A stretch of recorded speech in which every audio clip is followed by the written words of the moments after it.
नमस्कार। रोजाना हिमाचल के खास बुलेटिन में आप सभी का बहुत बहुत स्वागत है। मैं हूं आपके साथ भावना रनौट। चलिए जानते हैं खबरें विस्तार से।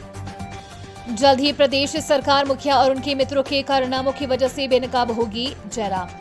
भ्रष्टाचार की परतें उधरने लगी तो कांग्रेस सरकार की सांसें भी अब रुकने लगी है। बहुत जल्द ये सरकार इनके मुखिया और उनके मित्रों के कारनामों की वजह से बेनकाब होगी। मंडी में ये आरोप लगाते हुए पूर्व मुख्यमंत्री एवं नेता प्रतिपक्ष जयराम ठाकुर ने कहा कि ऐसा कोई दिन नहीं है जिस दिन देश भर में इस झूठी सरकार की किरकिरी नहीं हुई हो। इसमें भाजपा और मुझे दोष देने से कांग्रेस नेता बाज आए। कांग्रेसी नेता कह रहे हैं कि हमने हिमाचल के बारे में महाराष्ट्र और झारखंड में गलत प्रचार किया है, लेकिन ये किसी से छिपा है कि इनके नेताओं ने कैसी कैसी झूठी गारंटियां देकर देश की जनता को भ्रमित करने का प्रयास किया। हरियाणा में भी हमारी ड्यूटी प्रचार के लिए लगाई गई और फिर महाराष्ट्र और झारखंड के लिए भी भेजा। हमने जो असलियत है वही जनता के सामने रखी, जिससे कांग्रेस पार्टी और इनके बड़े नेता बौखला गए हैं। अब कह रहे हैं कि हमने हिमाचल को बदनाम किया, जबकि सच्चाई ये है कि कांग्रेस पार्टी ने झूठी गारंटियों के सहारे सत्ता हथियाई और ये झूठ मॉडल अन्य राज्यों में भी सत्ता में आने के लिए आजमाना चाहा, लेकिन उन्हें सफलता नहीं मिल रही है। भोटा चैरिटेबल अस्पताल को मिलेगा नया रूप, सरकार ने दी अपग्रेडेशन की मंजूरी।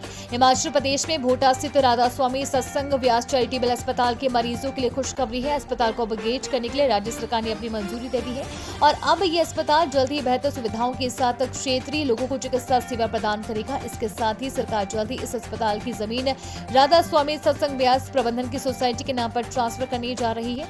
डेरा राधा स्वामी सत्संग व्यास ने इस अस्पताल को अपनी सिस्टर ऑर्गेनाइजेशन को देने की अनुमति के लिए कई वर्षों से सरकार से अपील की थी। अब राज्य सरकार ने इसके लिए धारा 118 में छूट देने का फैसला किया है, जिससे भूमि का ट्रांसफर संभव हो सकेगा।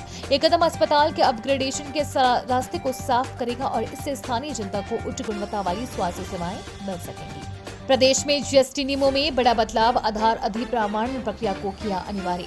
हिमाचल प्रदेश में माल और सेवा कर नियमों में बड़े पैमाने पर संशोधन किए गए हैं, जिससे अब हिमाचल प्रदेश माल और सेवा कर नियम 2024 के नाम से जाना जाएगा। राज्य कर आबकारी विभाग के प्रधान सचिव देवेश कुमार द्वारा जारी की गई इस नई सूचना के अनुसार जीएसटी आवेदन प्रक्रिया को और अधिक पारदर्शी और सुरक्षित बनाने के लिए आधार संख्यांक अधिप्रमाणन को अनिवार्य किया गया है। दंगई व्यवस्था परिवर्तन करने आविष्कार, मीडिया को धमका रही प्रदेश सरकार। विवेक शर्मा। भाजपा प्रदेश प्रवक्ता विवेक शर्मा ने नरेश चौहान मीडिया सलाहकार हिमाचल सरकार को आड़े हाथों लेते हुए कहा कि मीडिया का प्रश्न पूछना सरकार को इतना परेशान क्यों कर रहा है, इस परेशानी का सबब जानना जरूरी है। प्रश्न के बीच छुपी प्रदेश की जनभावनाओं ने सरकार को आखिर इतना विचलित क्यों कर दिया है। ये प्रदेशवासी जानना चाहते हैं कि क्या सोशल मीडिया पर प्रदेश के वर्तमान मित्रों की सरकार की विदाई की धुन ने प्रदेश की वर्तमान सरकार के मीडिया सलाहकार नरेश चौहान को परेशान तो नहीं कर दिया है।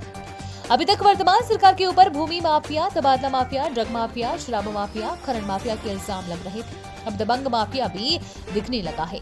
कभी मीडिया के ऊपर सेंसरशिप की टिप्पणियां होती है तो कभी उन्हें नोटिस देकर धमकाया जा रहा है। तो वहीं मुख्यमंत्री की छवि सुधारने के लिए डायरेक्टर पब्लिक इंफॉर्मेशन ऑफिस की तरफ से फोटो छापने तक के अधिकार से मीडिया को वंचित किया जा रहा है। चिट्टा माफिया पर शिमला पुलिस की ताबड़तोड़ कार्रवाई, शाही महात्मा गैंग के 16 तस्कर गिरफ्तार।